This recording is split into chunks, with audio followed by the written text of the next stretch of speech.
Halo semua, kami dari kelompok 2 berisikan Yulia Dwi Kartika, Kanaya Puspakiranali, Michael Tanuwijaya, dan juga Zatia Fadilah. Pada kesempatan kali ini, kelompok kami akan membahas tentang sasaran strategik untuk mata kuliah manajemen strategik. Perkenalkan, saya Kanaya, salah satu dari anggota kelompok. Mari kita bahas dari apa saja yang akan dibahas pada kesempatan kali ini. Ada pengertian sasaran strategik, kemudian tipe-tipe sasaran strategik, jenis-jenis sasaran, tujuan organisasi, dan penerapan sasaran strategi. Mari kita bahas pengertian apa itu sasaran.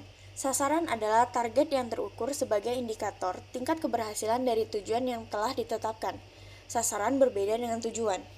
Tujuan akan mengarahkan perumusan sasaran, kebijaksanaan, program, dan kegiatan dalam rangka merealisasi misi. Sebagai contoh dari tujuan suatu organisasi atau perusahaan adalah menciptakan sumber daya manusia yang kompeten di bidang keilmuan, berkarakter, entrepreneur, berakhlak mulia, serta mampu bekerja dan siap membuka lapangan pekerjaan bagi orang lain.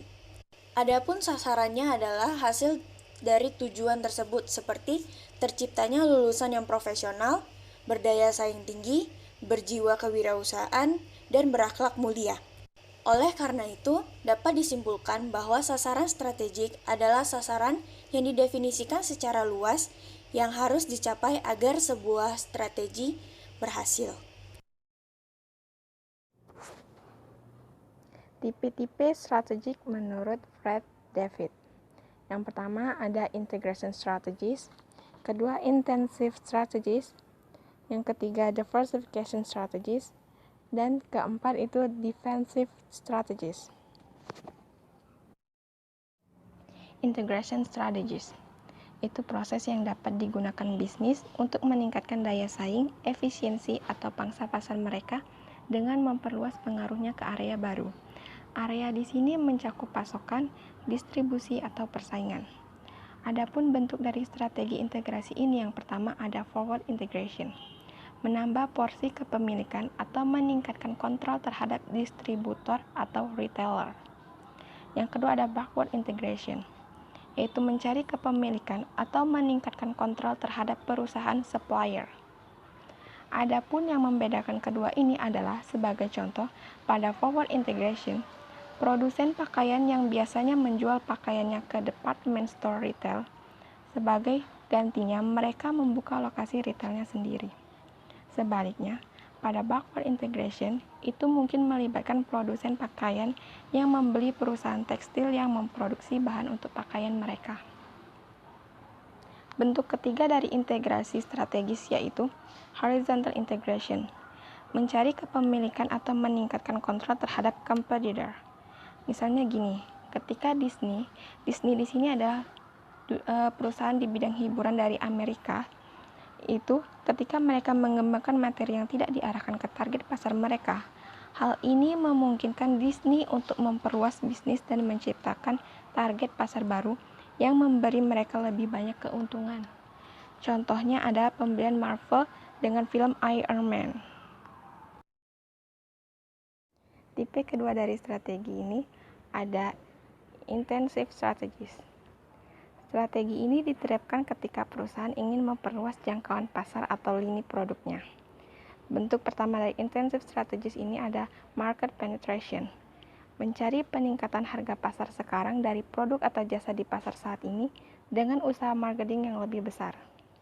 Sebagai contoh itu perusahaan streaming seperti Netflix, WeTV, Video, Disney Hotstar, dan lain-lain. Banyak layanan streaming menggunakan strategi harga penetrasi untuk menumbuhkan basis pelanggan dengan memberikan masa percobaan kepada calon pelanggan. Kedua itu market development, mengenalkan produk baru atau jasa pada area geografis yang baru. Contohnya, ketika kalian menjual tas dengan target market anak muda perempuan, maka mulailah untuk mengembangkan pasar seperti menargetkannya kepada ibu-ibu ataupun anak remaja perempuan. Ketiga itu product development, meningkatkan penjualan dengan memperbaiki produk atau jasa saat ini atau mengembangkannya.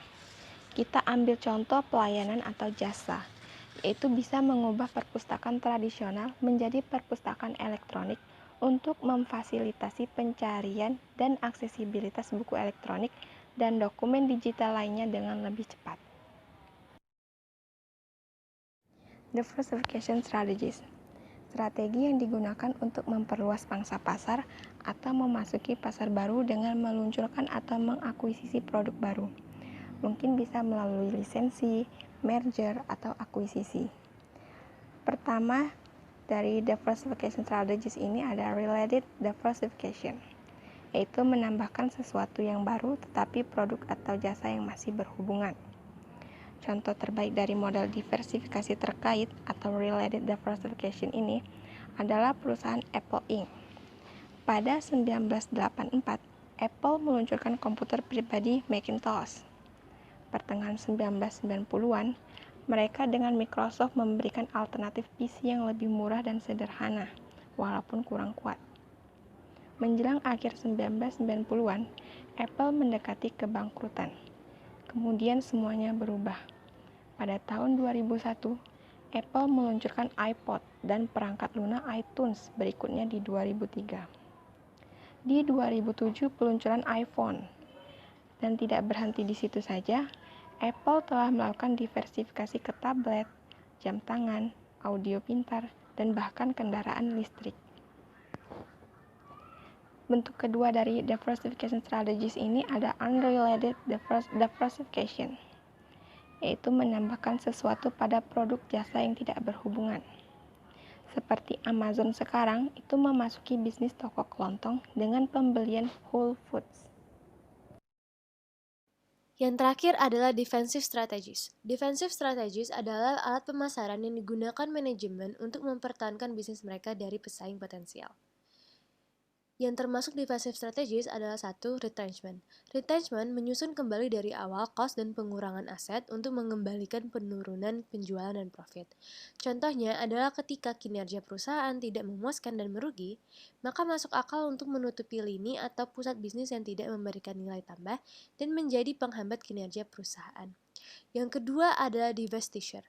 Divestiture adalah menjual divisi atau bagian dari sebuah perusahaan. Contohnya adalah menjual hak kekayaan intelektual. Dan yang terakhir adalah liquidation. Liquidation adalah menjual semua aset perusahaan yang bernilai. Misalnya, seorang pengecer telah mengalami kerugian besar di perusahaan, dan dia tidak dapat menemukan pihak yang cocok untuk membeli seluruh bisnis sebagai entitas yang lengkap. Oleh karena itu, ia memutuskan untuk menjual semua aset, seperti pintu, peralatan, perlengkapan, dan investasi untuk mengekstrak beberapa nilai dari bisnis dan meminimalkan kerugian. Pada slide ini, kita akan membahas tentang jenis-jenis sasaran, yaitu ada sasaran resmi atau disebut dengan official goal, dan sasaran yang sebenarnya diinginkan atau disebut dengan operative goal. Yang pertama adalah sasaran resmi atau official goal. Sasaran ini menggambarkan secara resmi kegiatan yang akan dilakukan oleh organisasi, alasan pembentukan organisasi, dan nilai-nilai atau falsafah yang mendasari berdirinya organisasi atau sebuah perusahaan. Biasanya tujuan ini terdapat dalam misi organisasi, yaitu tujuan yang menjelaskan mengapa organisasi ada dan apa yang seharusnya dilakukan organisasi untuk mencapainya. Yang terakhir adalah sasaran yang sebenarnya diinginkan atau operative goal. Sasaran aktual menunjukkan mengenai apa yang sebenarnya diinginkan untuk dicapai oleh organisasi atau perusahaan, tanpa memerhatikan mengenai apa yang dinyatakan sebagai sasaran resmi. Ini merupakan tujuan khusus jangka panjang dan jangka pendek yang mengarahkan manajer dan pegawai untuk melakukan aktivitas organisasi. Manajer juga dapat menggunakan tujuan ini untuk mengukur seberapa baik mereka memanage lingkungan. Tujuan organisasi terbagi menjadi dua, yang pertama tujuan jangka panjang, lalu yang kedua tujuan jangka pendek. Tujuan jangka panjang ini menggambarkan hasil yang diharapkan dari penetapan strategi tertentu. Biasanya dapat memberikan petunjuk, memberikan sinergi, membantu dalam evaluasi, menetapkan prioritas, mengurangi ketidakpastian, meminimalkan konflik, mendorong penyelenggaraan usaha, dan membantu dalam alokasi sumber daya, serta mendesain pekerjaan. Tujuan jangka pendek biasanya ada dalam jangka waktu mulai dari hari atau bulan hingga 1 atau 2 tahun. Contoh tujuan jangka pendek mungkin termasuk menyelesaikan tugas atau proyek kecil. Penerapan sasaran strategi perusahaan atau organisasi terbagi menjadi 5. Yang pertama, spesifik, sasaran harus menyatakan persisnya apa yang ingin dicapai. Lalu yang kedua, measurable, suatu sasaran harus dapat diukur sehingga memungkinkan untuk menentukan apakah sasaran tersebut telah dicapai. Yang ketiga, achievable, sasaran harus realistis sesuai dengan keadaan di mana sasaran tersebut ditetapkan dan sesuai dengan sumber daya yang tersedia untuk kegiatannya. Yang keempat, relevan, sasaran hasil harus relevan bagi orang yang bertanggung jawab untuk mencapai keberhasilannya. Lalu yang kelima, time bound, sasaran harus menetapkan batasan waktu untuk mencapainya. Batas-batas sasaran tersebut juga harus realistis. Sekian presentasi kami dari kelompok 2. Terima kasih. Bila ada yang ingin bertanya, kami persilakan.